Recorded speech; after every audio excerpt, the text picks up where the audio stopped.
approcher de toi, Seigneur Dieu. Après qu'on est sorti d'ici, Seigneur Dieu. Après, Seigneur, 2 heures, 3 heures, Seigneur, le restant de l'après-midi, Seigneur Dieu. C'est une journée consacrée à toi, Seigneur Dieu. La journée du sabbat, Seigneur Dieu. Que faisons-nous lorsqu'on sort d'ici?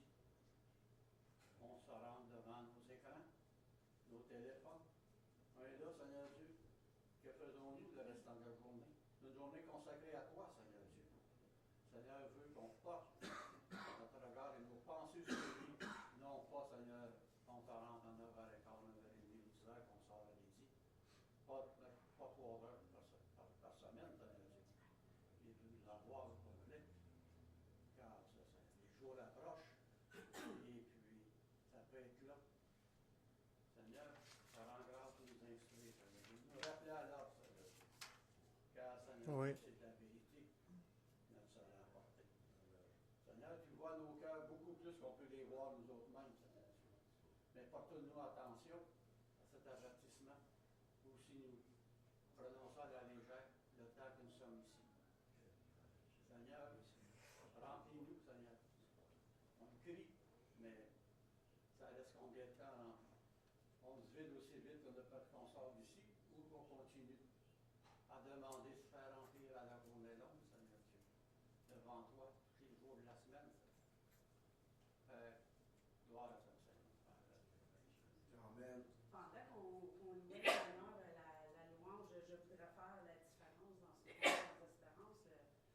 Je disais, oui, Seigneur, je veux faire la différence. Ben, il dit, vas-y. Mais j'ai dit, là, je parlais, j'ai dit, ben, j'y étais hier, aujourd'hui, j'ai des choses à faire. Il dit, je t'ai donné 6 jours pour faire tes choses. Il dit, vas-y. Là, j'ai dit, là, il me dit, dis-le. Mais j'ai dit, pourquoi tu veux que je le dise? J'ai dit, c'est moi. Il dit, non, il y en a d'autres qui ont demandé de vouloir faire la différence. C'est pour ça que je le dis. Amen. Merci, ma soeur, de parler sous l'onction du Saint-Esprit. Il est permis de faire du bien le jour du sabbat. Amen. Oui. Puis évangéliser.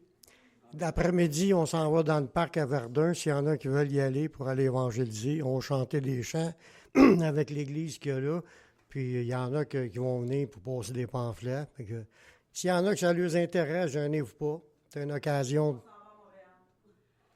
Fait qu'il y a des occasions. Merci aux musiciens.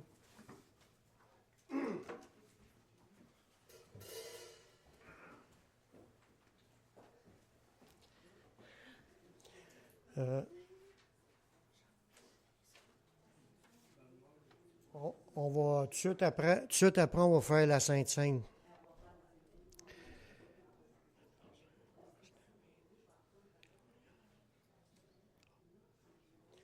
Alléluia.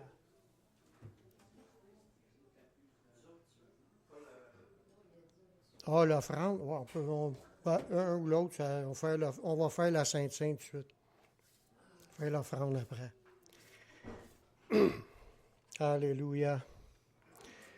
Pendant qu'il se prépare, justement, on va faire quelques petites annonces rapidement là, pour dire qu'il y a des anniversaires. Il y a Maurice Lavigne le 10, il n'est pas là ce matin, puis il y a Lauriane le 12. Madame Arsenault, c'est votre fête le 12? Vous ne le disiez pas? Petite cachetière. Une petite cachetière.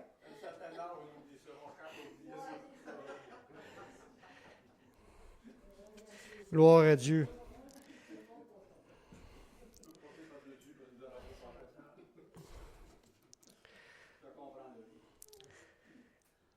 Vous savez que le cadeau du Saint-Esprit, que Bernard dit souvent, c'est un cadeau éternel que Dieu nous a donné. Puis, ça a coûté quelque chose qu'on puisse l'avoir.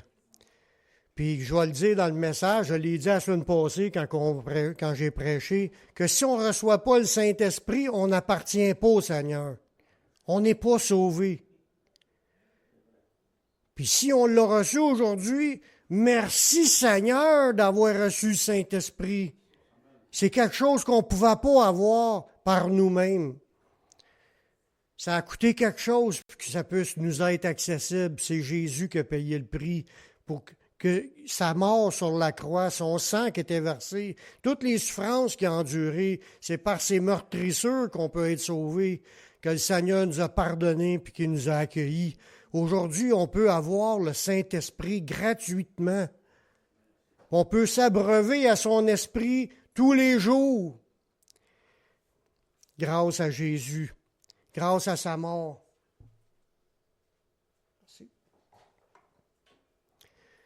C'est pour ça qu'il nous demande de se rappeler de ces choses-là. Que Jésus a dit à ses disciples de faire c'est un rituel-là, c'est un rituel. Il y a des rituels dans la vie chrétienne, vous savez. Il y a des choses qui nous sont demandées de pratiquer. Le baptême, ça en est un rituel, un rythme. Mais ça fait partie du rituel que Jésus a institué. La Sainte Sainte, c'est la même chose. Il dit de refaire cela chaque fois qu'on se réunit. On pourra le faire à tous les jours. Ça nous rappelle que Jésus et son corps étaient brisés pour nous, puis son sang y était versé pour nous, pour qu'on puisse être pardonné. La Bible a dit que l'apôtre Paul avait reçu du Seigneur ce qu'il nous a enseigné, puis dans un de ces points de doctrine-là qu'il a reçu du Seigneur, il dit, c'est que le Seigneur Jésus, dans la nuit où il fut livré, il prit du pain. Puis après avoir rendu grâce, il rompit, il dit, ceci est mon corps qui est rompu pour vous, faites ceci en mémoire de moi.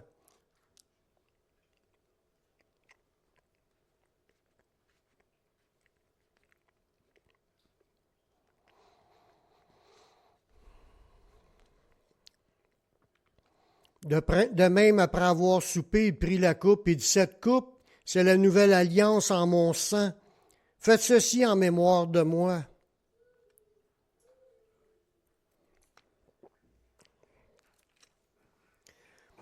Car toutes les fois vous mangez ce pain puis vous buvez cette coupe, vous annoncez la mort du Seigneur jusqu'à ce qu'il vienne. Est-ce qu'il y en a qui aimeraient remercier le Seigneur pour son sacrifice à la croix?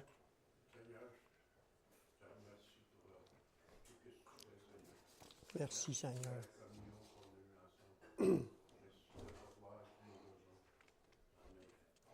Alléluia. Gloire à ton nom, Seigneur.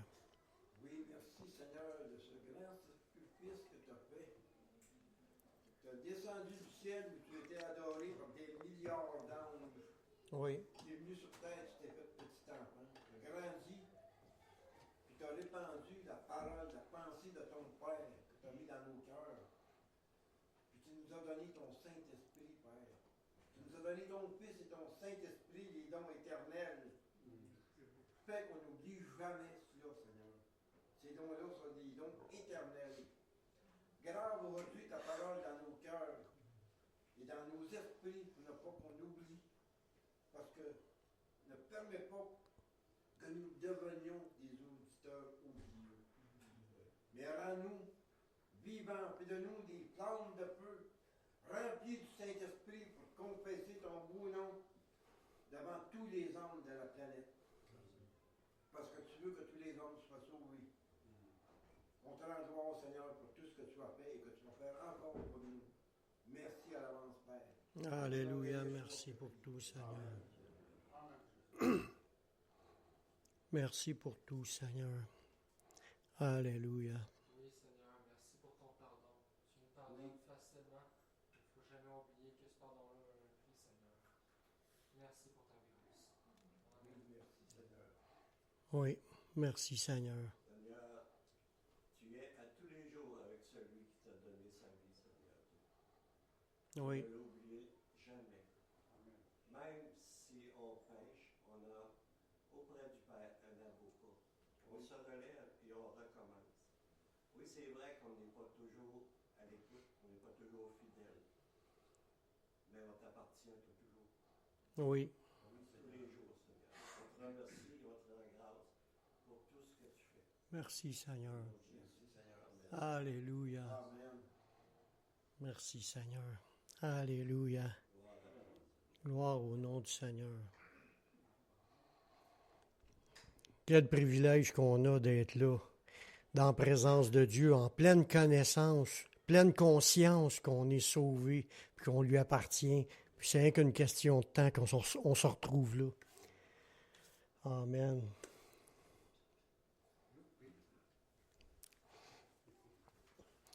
Gloire à Dieu. Comme j'ai dit au début de la réunion, Ah, on fera ça après. Comme j'ai dit au début de la réunion, aujourd'hui, on va mettre l'accent sur le fait que c'est la fête de la Pentecôte. Comme vous le savez, il y en a qui l'ont fêté il y a une couple de semaines, la fête de Pentecôte. Puis comme je dois le dire, la fête de Pentecôte qu'il y a eu il y a quelques semaines, c'est la fête déclarée par les catholiques.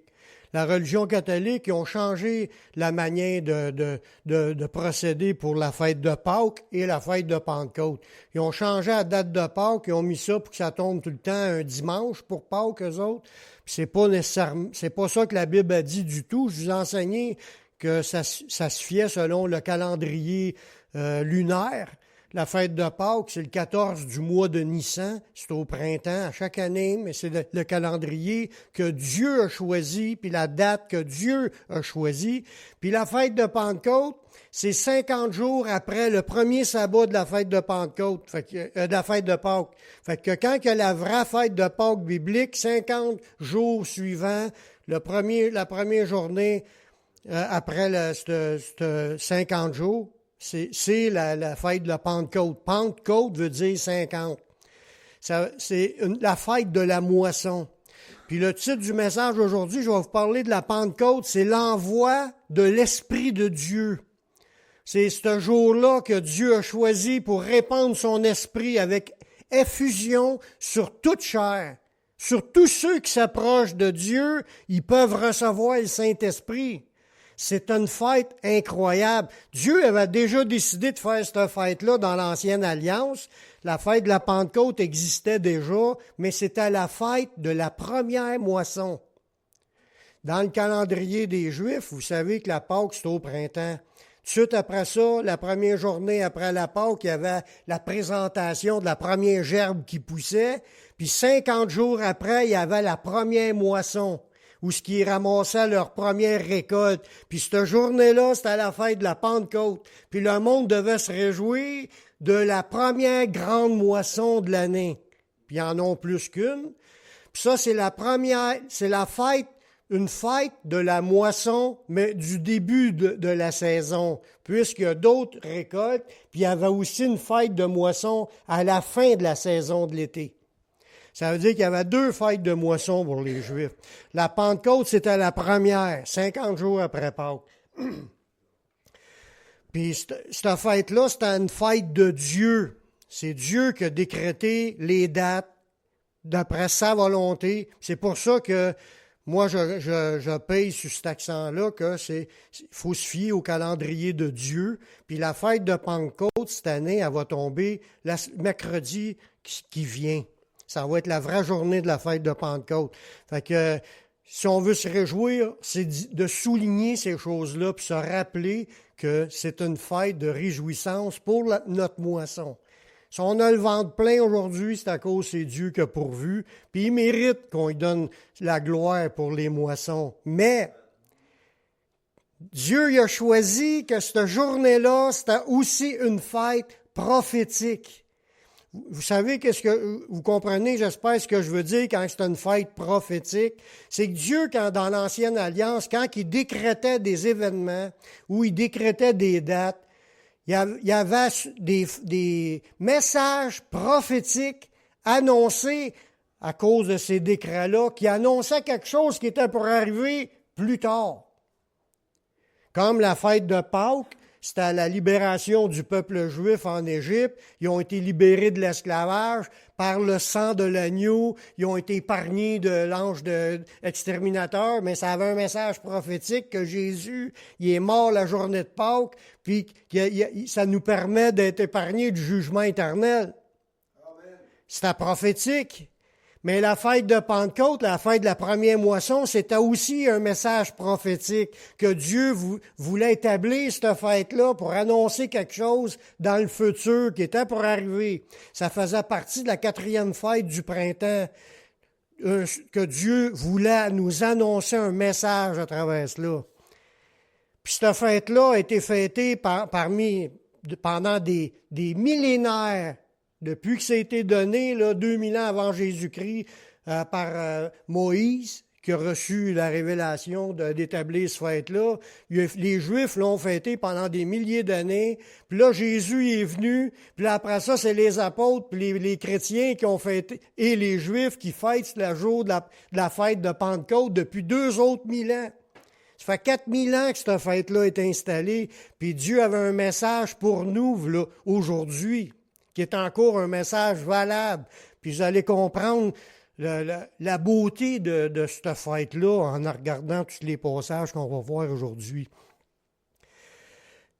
Comme je vous disais tantôt, les premiers disciples, cette journée-là, la journée de la fête de Pentecôte, ils ont vécu une expérience extraordinaire, une expérience miraculeuse.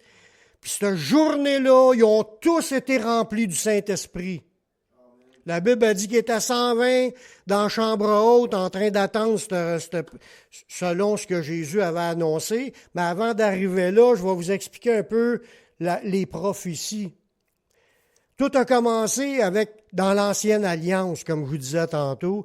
Il y a des prophéties écrites dans l'Ancien Testament qui annonçaient qu'il viendrait une effusion de l'Esprit Saint, où ce que le Saint-Esprit s'est répandu sous plein de monde qui pourra le recevoir sa planète pendant un temps déterminé par Dieu dans cette prophétie-là. On va aller lire cette prophétie-là, c'est dans Joël, chapitre 2, le verset 28. C'est fort comment est-ce que Dieu annonçait des choses des milliers d'années avant, puis ils sont arrivés exactement dans le timing que Dieu avait décidé. Il nous dit dans ce passage-là, après cela, c'est Dieu qui parle, je répandrai mon esprit sur toute chair. Vos fils et vos filles prophétiseront. Vos vieillards auront des songes et vos jeunes gens des visions. Même sur les serviteurs et les servantes, dans ces jours-là, je répandrai de mon esprit. Il faut bien comprendre que dans l'Ancienne Alliance, il y avait juste quelques personnages qui étaient remplis de l'Esprit, qui naissaient de nouveau, qui recevaient le Saint-Esprit. Juste quelques-uns. Tandis qu'après que Jésus soit venu, après que le Messie soit venu, ça a permis l'effusion de répandre le Saint-Esprit sur toutes les familles, les jeunes, les vieux, les serviteurs, les servantes. Tout le monde pouvait le recevoir. C'est ça qui était la beauté de la chose. Puis là, il ajoute dans sa prophétie, je ferai paraître des prodiges, parce que Dieu, à travers son Saint-Esprit, il se passe toutes sortes de miracles, de signes puis de prodiges. Des prodiges dans les cieux et sur la terre, du sang, du feu, des colonnes de fumée. Puis là, il donne des signes même dans l'atmosphère, dans les airs. Il dit, le soleil se changera en ténèbres et la lune en sang, avant l'arrivée du jour de l'Éternel, de ce jour grand et terrible. Là, on parle du retour de Jésus-Christ. Fait que là, l'effusion de l'Esprit est promise pendant le temps de la grâce, avant que Jésus revienne, jusqu'au jour que Jésus revienne. C'est ce qui est écrit ici. C'est avant l'arrivée du jour de l'Éternel. C'est avant l'enlèvement que l'Esprit est répandu. Jusqu'à là.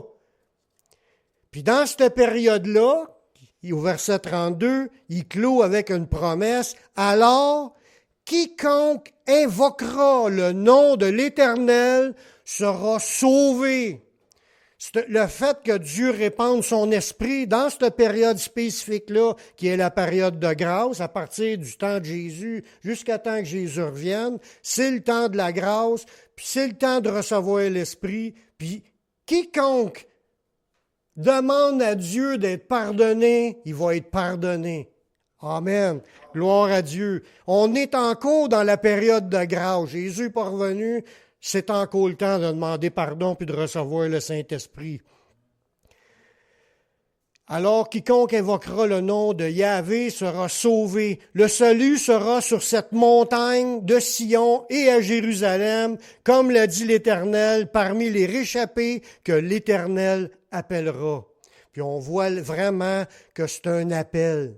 C'est Dieu qui appelle au salut. Autant on le sait qu'on a été convaincu de péché, de justice et de jugement par le Saint-Esprit, par Dieu lui-même, qui nous a fait comprendre, puis on répond à son appel en l'acceptant, puis en le recevant, mais c'est lui qui a commencé à faire les premiers pas pour nous amener à comprendre. Fait que le temps de la grâce, il est encore... on est encore dans le temps de la grâce, puis dans la possibilité d'être pardonné, puis d'être sauvé, puis de recevoir le Saint-Esprit. Cette prophétie-là, ça annonçait une effusion de l'Esprit qui n'était pas encore arrivée avant que Jésus arrive. Il a fallu que Dieu mette en place les événements pour qu'on puisse savoir comment que ça va arriver. C'est là qu'il a mis en place Jean-Baptiste. Il a appelé Jean-Baptiste à commencer à prêcher. Jean-Baptiste a commencé à présenter par qui cette promesse devait s'accomplir. Parce que la promesse était là, mais comment est-ce que ça va arriver? Il fallait qu'il y ait des événements qui se mettent en place. C'est Jean-Baptiste qui a été choisi par Dieu pour être celui qui mettait en place les choses, pour annoncer que l'effusion du Saint-Esprit s'en venait. Il a envoyé Jean-Baptiste prêcher qu'il viendra après lui. Jean-Baptiste qui prêchait ça, qu'il viendra après lui, celui qui distribuerait le Saint-Esprit. Dans Matthieu 3,11, ça nous dit, Jean-Baptiste qui parle, il dit, « Moi, je vous baptise d'eau pour vous amener à la repentance, mais celui qui vient après moi, il est plus puissant que moi. Je suis pas digne de porter ses souliers. Lui, il vous baptisera du Saint-Esprit et de feu. » Fait que Jean-Baptiste a commencé à préparer le terrain pour la venue du Messie, parce que c'est lui qui a annoncé aussi que celui qui verra l'Esprit descendre, c'est lui qui baptise d'Esprit Saint. Puis Jean-Baptiste a commencé à annoncer que Jésus, c'était l'agneau de Dieu. Puis en plus, c'est lui qui baptisera d'Esprit Saint, parce que la promesse de recevoir l'Esprit Saint, tout le monde l'attendait. Il y avait juste quelques prophètes qui l'ont reçu. Puis certaines personnes qui ont été nées de nouveau, qui marchaient en communion avec Dieu dans l'Ancien Testament. Les autres, ils ne l'avaient pas, mais c'était promis qu'une multitude le recevrait. Puis les gens l'attendaient.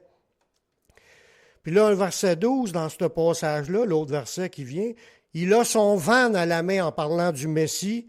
Il nettoiera son aire, il amassera son blé dans le grenier, mais il brûlera la paille dans un feu qui ne s'éteint point. Jésus était aussi annoncé comme celui qui ramasse puis qui sauve, et celui aussi qui va juger et condamner. Jésus a été déclaré chef et juge des humains sur cette planète. Dans ce passage-là, on voit, dans le message de Jean-Baptiste, il dit, « Il vous baptisera du Saint-Esprit et de feu. » Quand on parle du mot « baptiser », ça veut dire « revêtir ». La même chose que « baptiser d'eau ». On descend la personne dans l'eau pour qu'elle soit couverte d'eau. Mais Jésus veut nous baptiser du Saint-Esprit, qu'on soit revêtu du Saint-Esprit comme si on serait coulé dans le fond de l'eau, qu'on ait du Saint-Esprit tout autour de nous autres. Amen. Puis il l'a fait, on va le voir dans des passages, il l'a fait à tous ceux qui sont nés de nouveau, mais le revêtement de puissance, il le fait à ceux qui le cherchent. Parce qu'on n'est pas toujours dans le rempli du Saint-Esprit. On marche souvent la tank à moitié, puis peut-être la tank, peut-être pas la moitié remplie. Mais ça, on va voir ça un petit peu plus loin. Dans ce passage-là, il dit, il va vous revêtir du Saint-Esprit et de feu, puis en même temps, il dit qu'il va sauver, il va rassembler son blé, il va amasser son blé, ça veut dire, en sauvant ces gens-là, puis il va brûler les autres dans la paille. Il va brûler la paille dans le feu qui s'éteint point. On voit qu'il y a des gens qui vont être revêtus du feu pour le jugement. Fait que nous, ce qu'on veut, on veut ce qui vient de Dieu, la puissance qui sauve. Ensuite, Jésus, lui, lui-même a promis qu'il enverrait le Saint-Esprit à ses disciples. Dans Jean 15, 26, il nous dit, c'est Jésus qui parlait à ses disciples, « Quand sera venu le Consolateur que je vous enverrai de la part du Père? » On voit que la promesse de l'Ancien Testament, c'est grâce à Jésus ça a pu arriver. Non seulement Jésus a accompli ce qui était nécessaire en mourant sur la croix pour qu'on puisse être pardonné, mais en plus, c'est lui qui envoie le Saint-Esprit. Et il dit, lorsque sera venu le Consolateur que je vous enverrai de la part du Père, c'est Jésus qui a soufflé sur ses disciples pour qu'ils reçoivent l'Esprit, puis c'est Jésus qui a envoyé à la Pentecôte d'être revêtu de la puissance d'en haut. Et il dit, je vous enverrai de la part du Père l'Esprit de vérité qui vient du Père, puis il rendra témoignage de moi. On voit que c'est Jésus qui est en train de parler, puis Jésus est le distributeur du Saint-Esprit. Si quelqu'un aujourd'hui veut recevoir le Saint-Esprit, il faut que tu t'en parles à Jésus. C'est lui qui est mort de nous pardonner, c'est lui qui nous permet d'entrer au Père, c'est lui qui nous permet de recevoir le Saint-Esprit, c'est lui aussi qui nous l'envoie. Fait que si on veut le Saint-Esprit, pas le choix de passer par Jésus. Comme Jésus a dit, « Nul ne vient qu'au Père que par moi, et je suis le chemin, la vérité, la vie. Nul ne vient au Père que par moi. » On n'a pas le choix d'aller à Jésus. Suite à sa résurrection, Jésus a apparu pendant 40 jours à ses disciples et leur expliquait les choses du royaume de Dieu. Puis là, c'est grâce à Jésus que les disciples ont compris tout le reste de ce qui s'est passé. Jésus leur a dit quelque chose de spécial, une promesse. Il leur a dit d'attendre, Jésus a dit d'attendre ce que le Père avait promis. Fait que la promesse de l'Ancien Testament dans Joël, de répandre l'Esprit, le Père l'a annoncé par les prophètes. Puis là, il dit, attendez, la promesse va arriver. Les disciples devaient être dans une position pour le recevoir. Il dit, partez pas là pour aller faire ci, ça, puis courir d'un bord puis de l'autre dans d'autres choses. Attendez à Jérusalem, restez là jusqu'à temps que vous l'ayez. Qu'est-ce que les disciples ont fait? Ils ont entendu, puis qu'est-ce qu'ils faisaient quand ils attendaient? Ils priaient. C'est le secret. Tu veux être rempli du Saint-Esprit, il faut que tu demeures dans le contact avec Dieu, en prière, puis il y a d'autres versets qui disent en louange. Reste dans la connexion, puis là, tu vas voir, ça va tomber sur toi. C'est ça que les disciples ont fait. Dans Actes 1, 4, 5, Jésus, ça dit, comme il se trouvait avec eux, il leur recommanda de ne pas s'éloigner de Jérusalem. Restez là, mais d'attendre ce que le Père avait promis. Attendre la promesse. Combien est-ce qu'il y en a ici qui attendent des promesses? Il y en a plein dans la Bible des promesses qui sont pour nous. Est-ce qu'on est en train d'attendre une ou des promesses? C'est ça que Jésus nous dit. Tu vas avoir de quoi dans ta vie? Attends-la. Demande-la. Reste devant Dieu, puis apprends à en parler avec Dieu de cette promesse-là. Il l'a promis, puis attends-la, elle va venir. Il dit, mais d'attendre ce que le Père avait promis. Ce que je vous ai annoncé, ben Jésus leur avait dit, lui-ci, que les disciples étaient pour recevoir le Saint-Esprit, que Jésus était pour le distribuer, le Saint-Esprit. Il dit, ce que je vous ai annoncé, leur dit-il, car Jean, il a baptisé d'eau, mais vous, dans peu de jours, vous serez baptisés du Saint-Esprit. Fait que Jésus leur a apparu 40 jours. Fait que il leur a dit ça quasiment avant de monter devant eux à l'ascension. Puis selon les calculs, on sait que que entre la mort de Jésus, puis Jésus a apparu 40 jours, puis la Pentecôte, c'est 50 jours après. Fait qu'il y a à peu près 10 jours d'attente que les disciples ont eu en prière, dans la chambre haute, à prier, puis à pas aller ailleurs que de prier ensemble. Puis ça nous dit dans les Actes au début qu'il y était environ 120 personnes réunies dans la chambre haute, en train de prier, puis d'attendre la promesse du Père, l'effusion du Saint-Esprit, d'être baptisés du Saint-Esprit. Ils l'avaient reçu, le Saint-Esprit, les disciples. Parce que quand Jésus leur a parlé, après qu'il soit ressuscité, il était dans le jardin, ça dit, Jésus souffla sur eux, puis ils reçurent le Saint-Esprit. Ça le dit dans le texte. Ils l'avaient reçu, mais il n'avait pas encore été revêtu de la puissance. Puis c'est ça que Dieu leur a dit, Jésus leur a dit, vous allez recevoir une puissance, dans Acte 1:8, le Saint-Esprit qui va venir sur vous, puis là, vous allez être mes témoins. C'est cette puissance-là qu'on parle, le Saint-Esprit qui vient sur toute chair, afin que les fils et les filles prophétisent, puis les jeunes gens, puis les vieillards ont des songes, des visions, etc. La manifestation de la puissance de Dieu.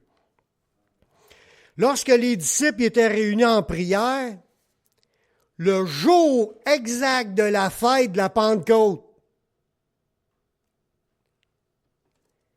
tout à coup, ils reçurent le Saint-Esprit avec puissance, puis avec plusieurs signes surnaturels. Des choses qui n'arrivent pas d'habitude, mais des choses sont arrivées là pour qu'ils soient vraiment convaincus que le Saint-Esprit venait d'arriver. Dans Acte 2, au verset 1. Puis, le jour de la Pentecôte, on voit que ce fête-là, Dieu, il dit, c'est la première moisson. On ne comprend pas encore le parallèle à 100%, c'est la première moisson, mais Dieu a choisi ce jour-là pour envoyer son Saint-Esprit. Vous allez comprendre c'est quoi la première moisson dans les autres versets plus loin. Mais là, le jour de la Pentecôte, ils étaient tous ensemble dans un même lieu.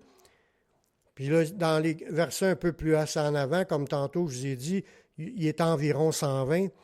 Tout à coup, il vint du ciel un bruit comme celui d'un vent impétueux. Ils sont dans une pièce, là, dans une chambre haute, en train de prier, puis un gros vent, un gros bruit de vent qui commence. Puis il remplit toute la maison, ce qui était assis. Ça, c'était déjà une action surnaturelle. Puis si ça arriverait ici, on aura une preuve à 100% que c'est de Dieu, parce qu'il n'y a aucun châssis qui rouvre. Fait que si ça arriverait ici, on s'en apercevrait. Ça dit que le vent, comme le bruit comme un vent impétueux, il remplit toute la maison où il était assis, puis là, des langues semblables à des langues de feu leur apparurent. Là, il y a eu pas juste du bruit, il y avait de quoi de visible, des langues qui ont de feu, qui ont descendu sur les 120 personnes en même temps qui étaient là. Ça leur a apparu séparés les unes des autres et se posèrent sur chacun d'eux. Fait que la promesse était pour tout le monde, même s'il y avait des gens qui étaient des serviteurs ou des esclaves, pouvaient le recevoir s'ils s'approchaient de Dieu avec foi. Là, le fait que le bruit s'est fait, puis que la vision là, de voir des langues de feu se poser, qui touche chaque personne qui sont là, ça a fait quelque chose dans chacun à l'intérieur d'eux. Ça dit, ils furent tous remplis du Saint-Esprit. Pas juste nés de nouveau, remplis du Saint-Esprit. Là, la puissance de Dieu les a remplis, comme tu vois dans l'Ancien Testament, un personnage rempli du Saint-Esprit, il prophétisa. Mais c'était ça, mais pour les 120 en même temps. Ils furent tous remplis du Saint-Esprit, puis ils se mirent à parler en d'autres langues. Encore un autre miracle. Parce que c'était tous des Galiléens, des gens qui vivaient en ce coin-là, parlaient l'araméen, peut-être le grec. Mais là, ils se sont mis à parler en d'autres langues. C'était une autre action surnaturelle. Fait qu'il y a eu du bruit, il y a eu des visions, puis il y a eu aussi la manifestation de la puissance par d'autres, de s'exprimer dans une autre langue que tu connais même pas, selon ce que l'Esprit leur donnait de s'exprimer. Voyez-vous, quand Dieu si Dieu le veut, là, quand Dieu te touche, il peut se passer des actions surnaturelles comme il le veut. C'est lui qui décide. Ça le dit un peu plus loin. Un seul et même esprit qui opère toutes ces choses, le distribuant chacun en particulier comme il le veut. C'est le Saint-Esprit qui décide de faire quelque chose dans la vie d'un de ses disciples, d'un des croyants de Jésus, en Jésus. C'est une manifestation extraordinaire. La promesse de Joël venait de commencer à s'accomplir. C'est pas que la promesse s'est accomplie, ça a commencé à s'accomplir. Parce que dans la promesse, ça s'étend après Jésus jusqu'au retour de Jésus. Fait que la promesse est encore valable aujourd'hui pour s'accomplir. Tout de suite après, parce que là, pour se mettre dans le contexte, c'est la fête de la Pentecôte, cette journée-là. Les disciples étaient encore pendant la journée de la fête en train de prier puis d'attendre. Ils auraient tout pu décider, hey, on s'en va fêter avec tout le monde, c'est la fête de la Pentecôte, t'en vas dehors, tu chantes des chants avec tout le monde, tu danses, tu t'excites. Non, c'était pas le temps de fêter, c'était le temps de prier pour d'attendre la promesse, c'est ça qui était le plus important. Ils ont prié, ils l'ont reçu. Puis là, il y avait bien du monde dehors, il était à Jérusalem, puis ce monde-là venait de tous les pays d'autour pour venir fêter la fête de la Pentecôte à Jérusalem. Puis là, les gens s'étaient rassemblés de d'autres pays, d'autres Juifs de d'autres pays qui parlaient d'autres langues. Ils se rassemblaient quand même à Jérusalem, peu importe quelle langue ils parlaient, s'ils sont nés en Afrique, s'ils sont nés en Russie, peu importe où ils étaient nés, en Asie, les Juifs arrivaient, faisaient un long voyage une fois par année pour aller à la fête à Jérusalem. Là, il y avait des milliers de personnes dans la fête. Puis quand le bruit qui s'est fait, le vent, puis tout ça, là, puis là, le monde qui parle, les 120 qui parlaient fort en langue dans la pièce, là, c'était une pièce au 2e étage, c'est la chambre haute. Puis le monde de dehors, ils ont tous entendu ce bruit-là, puis se sont tous rassemblés proche de cette maison-là.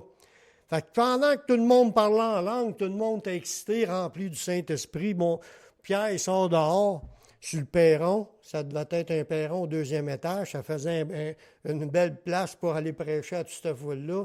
Il commence à lui prêcher à propos de Jésus, puis que tout le monde se repente, puis qu'il pourra recevoir le Saint-Esprit.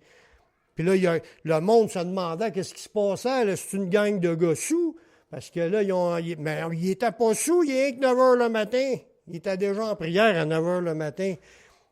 Les gens étaient remplis du Saint-Esprit, mais les autres qui voyaient ça, ils ne comprenaient pas. Pierre leur a expliqué, c'est la promesse de Joël qui vient de s'accomplir, qu'on a reçu le Saint-Esprit. Tout de suite après, quand Pierre il annonçait le message de repentance puis de la foi au Messie, ça dit qu'il y a 3000 personnes qui furent sauvées puis qui reçurent le Saint-Esprit. Dans Actes 2, 38, Pierre il finit son message en leur disant « Repentez-vous et que chacun de vous soit baptisé au nom de Jésus-Christ. » Ça, c'est l'engagement, le baptême. Montrez que vous êtes engagés à suivre Jésus pour le pardon de vos péchés, puis vous recevrez le don du Saint-Esprit. Il leur a dit, ça c'est la promesse de Joël, le Saint-Esprit, ils viennent de descendre, repentez-vous, engagez-vous, soyez baptisés, puis vous allez recevoir le Saint-Esprit. Puis là, il leur a dit que la promesse est pour vous, pour vos enfants, pour tous ceux qui sont au loin, en aussi grand nombre que le Seigneur, notre Dieu, les appellera. Puis par plusieurs autres paroles, il les conjurait, les exhortait, disant « Sauvez-vous de cette génération perverse !» Ceux qui acceptèrent sa parole furent baptisés, et en ce jour-là, le nombre des disciples s'augmenta d'environ 3000 âmes. Une moisson, une campagne d'évangélisation faite par le Saint-Esprit, parce que les apôtres n'étaient pas prêts à ça, faite par le Saint-Esprit, une première moisson d'âmes. Que je vous disais tantôt, la fête de la Pentecôte, c'est la fête de la première moisson. 3000 se sont convertis en s'engageant à suivre le Seigneur à la journée même de la fête de la première moisson. Dieu, il avait les signes prophétiques, là. Ah non, puis nous autres, on peut lire ça, puis voir ça comme faire l'analyse de tout cela par après. Aujourd'hui, on comprend comment Dieu il est précis dans ces événements. Puis il va être précis aussi pour le retour de Jésus, puis tout ce qui a été annoncé comme signe, ça va tout s'accomplir comme qu'il les a annoncés. Depuis plusieurs semaines qu'on parle comment est-ce que Dieu avait annoncé des choses à propos de Jésus, puis les choses se sont accomplies exactement pareil. La même chose pour la venue du Saint-Esprit, annoncé dans l'Ancien Testament, puis tout s'est obtenu grâce à l'œuvre de notre Messie, le Seigneur Jésus-Christ. La fête de la Pentecôte d'aujourd'hui nous rappelle le début de l'Église du Seigneur. Il y avait un petit groupe 120 qui priait pour avoir le Saint-Esprit. Puis après ça, 3000 qui étaient là. Puis après ça, tu vois, dans les actes, ça montait à 5000. Le monde, là, c'était une assemblée à peu près comme chez Claude Hood, 4000 personnes là, qui sont là en train de prier le Seigneur, louer le Seigneur, entendre les enseignements. Puis ça dit que les disciples, ils persévéraient dans l'enseignement des apôtres, dans la communion fraternelle, d'infraction du pain et dans les prières. Les premiers disciples, l'Église du Seigneur se réunissait 7 jours par semaine à faire des réunions ensemble pour se booster dans le Seigneur, pour se maintenir remplis du Saint-Esprit. Amen. Le Seigneur lui rassemble les gens de toute race et de toute langue pour former son corps, l'Église, lorsqu'ils reçoivent le Saint-Esprit. Parce que tout se joue là. Le Messie qui a accompli la mort sur la croix pour que le salut soit accessible, puis l'effusion de l'Esprit, il faut que tu reçoives l'Esprit pour être membre de son Église, pour être sauvé, pour être connecté avec Dieu. Parce que la connexion se fait, c'est Dieu. Le Saint-Esprit, c'est Dieu qui vient en toi. Ce qu'on appelle la nouvelle naissance. Naître de nouveau, commencer un nouveau départ. Le Saint-Esprit rentre dans ta vie. Puis c'est lui qui... T'es un sauvé parce qu'il t'est réconcilié. Il a rentré en toi. Puis là, il commence un œuvre pour faire un ménage dans ta vie, pour t'émonder, pour que tu arrives à porter du fruit dans ta vie, puis que ton fruit demeure. Tout se fait par Jésus puis le Saint-Esprit.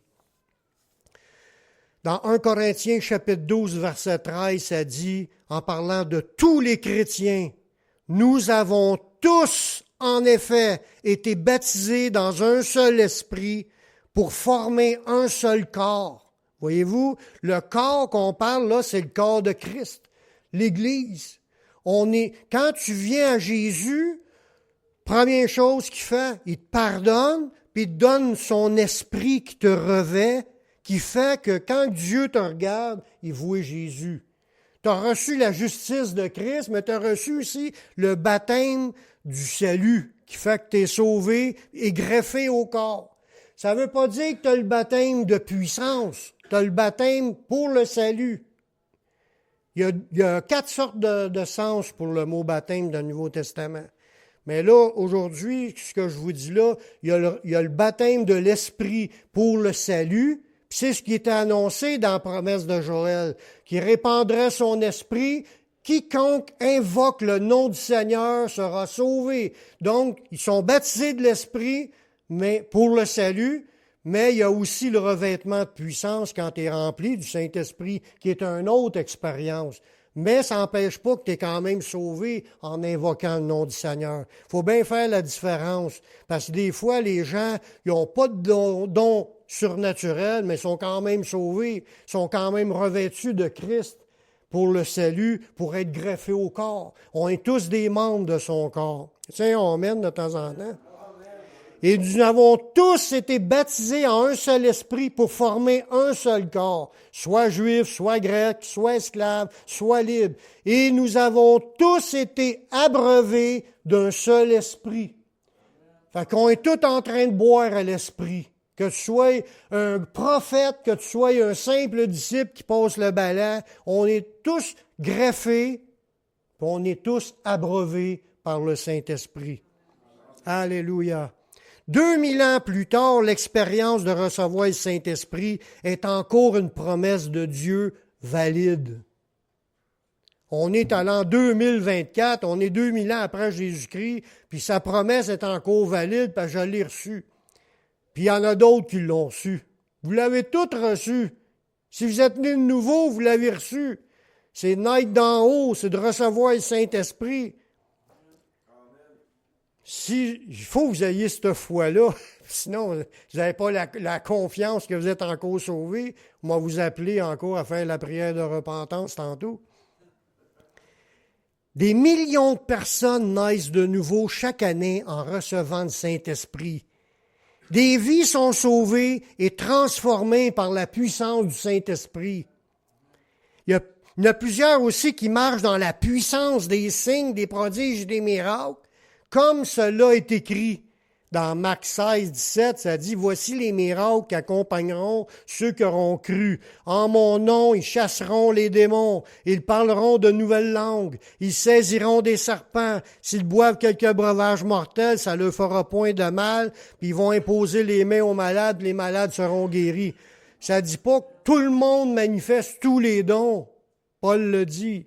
C'est à un est donné par l'Esprit de parler en langue, à l'un est donné le don des guérisons, à l'un est donné le don d'interprète, à l'un est donné le don des miracles. C'est un seul et même esprit qui opère toutes ces choses, les distribuant chacun en particulier comme il le veut.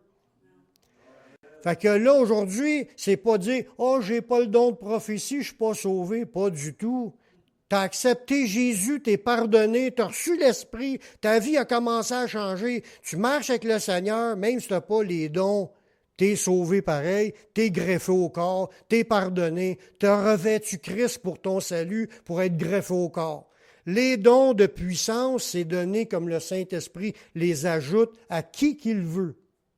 Dans ce passage-là, ça ne dit pas, quand que les 3000 se sont convertis, ça ne dit pas que les 3000 ont parlé en langue. Les 120 dans la chambre haute, ça dit qu'ils ont tout exprimé en langue. Mais les 3000, ça ne dit pas, mais ils ont invoqué le nom du Seigneur, puis ils ont été sauvés, qui fait partie aussi de la promesse de Joël. Puis Dieu les a fait naître de nouveau, puis le vie a commencé à changer. Fait que la promesse de la Pentecôte, c'est une fête de la première moisson pour sauver une multitude par la suite qui s'est développée à travers les temps. Jusqu'à aujourd'hui, 2000 ans plus tard, on est encore dans les mêmes promesses, profitant des mêmes promesses. Pour ceux qui l'ont déjà reçu, savez-vous qu'il y a d'autres sortes d'expériences qu'on peut vivre avec lui? Oui. La Bible en parle. Ces mêmes expériences-là qui sont écrites dans la Bible, dans le Nouveau Testament, que les apôtres ont vécues, on peut les vivre. Sont encore valides, ces expériences-là aussi, d'être remplis du Saint-Esprit, d'imposer les mains aux malades pour qu'ils soient guéris, de prendre autorité et chasser des esprits. Faut travailler avec Dieu, se laisser diriger par lui, puis c'est lui qui nous conduira dans les œuvres que lui a décidées. Pour aller plus loin, par exemple, si on veut aller plus loin puis être rempli du Saint-Esprit, mais ça nous le dit dans Éphésiens 5, 18, de chercher à être rempli de l'Esprit en s'entretenant par des psaumes, des hymnes, des cantiques spirituels, chantant et célébrant de tout votre cœur les louanges du Seigneur. Fait que tu peux être un disciple qui n'a pas de don, puis te mettre à louer le Seigneur, là tu vas être rempli de l'Esprit. Puis là, c'est pas juste une minute, là. Tu prends du temps dans la prière, puis dans la louange, puis un moment donné, l'Esprit va arriver, tu vas être rempli, puis tu vas vivre des expériences avec le Seigneur. Lorsqu'on est rempli du Saint-Esprit, on peut expérimenter les divers signes que Dieu a promis. La manifestation du Saint-Esprit est différente pour chaque personne, mais l'important, c'est de le recevoir, puis ensuite grandir en lui. Parce que quand tu viens au Seigneur, là, tu deviens enfant de Dieu. C'est super. Tu deviens enfant de Dieu parce que Dieu t'adopte, mais il ne veut pas que tu restes enfant. Qui aurait aimé ça, rester à la couche toute sa vie, puis de ne pas grandir? Dieu nous appelle à devenir des hommes et des femmes de Dieu, pas juste des enfants. Il appelle toute son Église à être des hommes et des femmes de Dieu. Il y a une maturité, même pas rester adolescent dans le Seigneur, parce qu'il y en a qui, la maturité, elle prend du temps. Moi, ça m'a pris du temps. J'étais trop... Ça m'a pris du temps, que voulez-vous? Mais il y en a que ça prend pas de temps. 3 ans, ils sont déjà pasteurs. J'en connais un. Fait que c'est d'aspirer à grandir, aspirer à avoir plus du Saint-Esprit, vouloir maturer, vouloir devenir un homme comme des modèles qu'on a de Jésus, de Paul, des autres apôtres, de Philippe, Étienne, des hommes de foi, puis ils marchaient, ils prêchaient la parole. C'est sûr qu'Étienne a mal fini. On ne veut pas devenir exactement à 100% comme Étienne, mais marcher dans la ferme assurance. Il a vu la vie, le Seigneur debout dans une vision. Tout ça, c'est promis que ça pourrait être accessible pour tous ceux qui sont revêtus de la puissance d'en haut. Comme je l'ai dit au début de la réunion, c'est pas une option, ça, de naître de nouveau. C'est une obligation si tu veux être sauvé. Dans Romains 8:9, si quelqu'un n'a pas l'Esprit de Christ, il ne lui appartient pas. Fait que si vous n'êtes pas sûr de l'avoir, bien, mettez-vous à genoux, demandez pardon au Seigneur, dites-y que vous croyez qu'il est mort pour pardonner vos péchés, puis il va vous pardonner, il va vous donner le Saint-Esprit, puis la nouvelle vie va commencer. Pourquoi on peut dire ça avec assurance? Parce que c'est écrit dans la Bible, puis la Bible est vraie. Quiconque invoquera le nom du Seigneur sera sauvé. Pour être sauvé, tu reçois le Saint-Esprit. Il n'a pas dit qu'on va tous être des apôtres Paul, ça c'est sûr. Moi, je ne suis pas l'apôtre Paul, je ne suis pas lui. Je suis Daniel Poulain avec le Saint-Esprit. Puis la dose d'onction que Dieu m'a donnée, j'essaie de vivre avec, puis de vous en faire partager. C'est la même chose pour chacun de vous. Puis vous pouvez en avoir plus parce que ça peut monter. Cherchez à être rempli du Saint-Esprit. Le seul moyen pour recevoir le Saint-Esprit, c'est d'aller à Jésus pour demander pardon, pour qu'il nous change notre vie. Dans Actes 3:19, c'est ce que les apôtres prêchaient au début. Dans un autre verset comme que tantôt, il dit « Repentez-vous et convertissez-vous pour que vos péchés soient effacés, puis que des temps de rafraîchissement viennent de la part du Seigneur. » Jésus il est mort pour nous pardonner, puis si on croit qu'il est mort pour nous pardonner, nous pouvons le recevoir comme au jour de la Pentecôte. Amen. On va faire une prière pour ceux qui ont écouté ce message puis qui n'ont pas encore accepté Jésus dans leur vie. C'est le seul moyen pour commencer cette nouvelle vie avec le Seigneur, c'est d'y demander pardon. Fait qu'on va demander pardon au Seigneur. Je vais vous conduire dans cette prière-là. Faites cette prière sincèrement. Dieu il est là, puis Dieu vous entend. Tournez votre esprit vers Dieu, puis dites-y, Père, je reconnais que je suis un pécheur. Je reconnais que je suis perdu. Mais je sais que Jésus-Christ, il est mort sur la croix. Il a versé son sang pour que je puisse être pardonné. J'accepte Jésus comme mon sauveur, comme mon Seigneur. Prends ma vie, je te la donne. Je veux te suivre, te servir tous les jours de ma vie. Et donne-moi ton Saint-Esprit pour qu'il me conduise dans la voie de la vie éternelle. Amen. Amen. Si vous avez fait cette prière, sachez que Dieu l'a entendu puis Dieu vous a pardonné. Vous êtes sauvés. Cette nouvelle vie-là est commencée. Maintenant, marchez avec le Seigneur. Servez le Seigneur. Allez dans une église évangélique pour entendre prêcher la parole de Dieu. Lisez la Bible. Priez. Puis cherchez à être rempli du Saint-Esprit, puis le Seigneur va vous conduire, puis il va vous guider jusqu'au jour où il va venir vous chercher. Amen.